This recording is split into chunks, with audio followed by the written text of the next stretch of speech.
Here's the inside of the trailer. The floor is all aluminum. The mats that were given to us by the dealer were just huge. They wouldn't fit, so they were all replaced with these foam mats.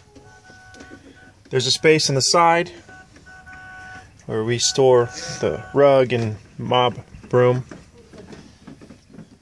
Inside the bunk beds. For the bunk beds, we had custom sheets made.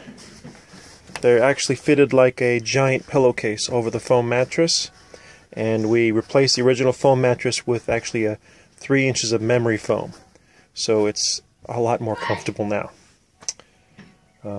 Down below, that's the propane detector. There's an outlet, and then this is the fuse box area. We also installed a voltmeter.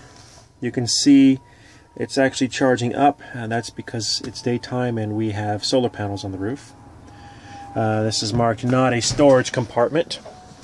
One of the reasons for that was because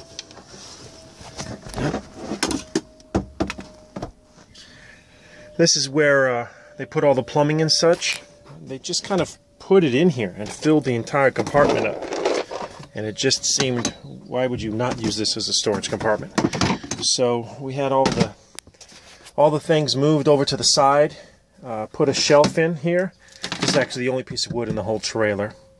So here's my toolbox. You can see I just removed a few containers. There's the 1600 watt inverter. We ran the inverter through a power cord, a surge protector, which comes over here to the outside of the box. So when you want to use the outlets, you just flip the inverter on, and then you'll have power in the outlets, and you don't have to open and close this thing all the time. And there's the solar charge controller over there. Also, I'll show you the gauge wire. We used 0 gauge wiring for the inverter going all the way up to the batteries. So we've got really thick, good wiring there. And then this is, you can remove this, you can lift it up, and then access. There's the water pump, your electronics, all that other stuff. This is basically the meat and brains of the trailer, original. We just kind of streamlined it a little bit better so we could use the space. Here in the back, you can see you've got your single outside storage area. That just gives you, hoses and wiring and everything else that we put in. I'll return these. I like things a little bit more organized, so that's why we use the boxes for everything.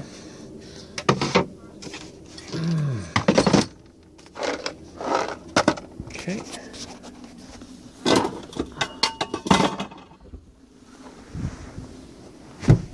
Alright. Moving to the back, there's the furnace. It heats up this area really well. It's a small area, so it works pretty quickly. The thermostat is here.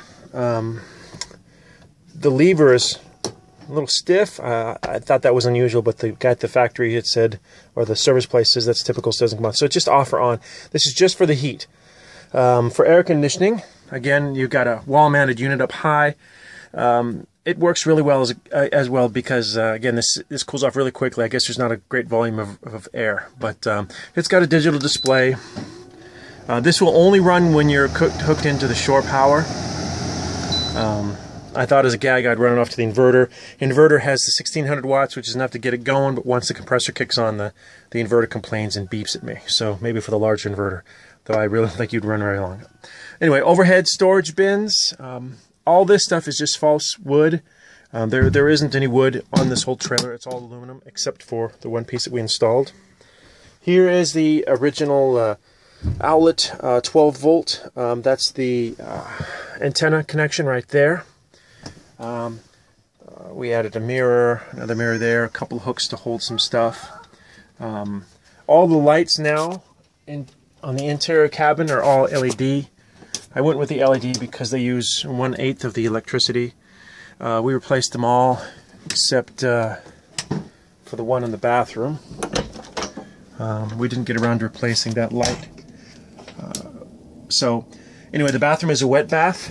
You've got the shower and the toilet, it's all together. and then its own powered vented fan.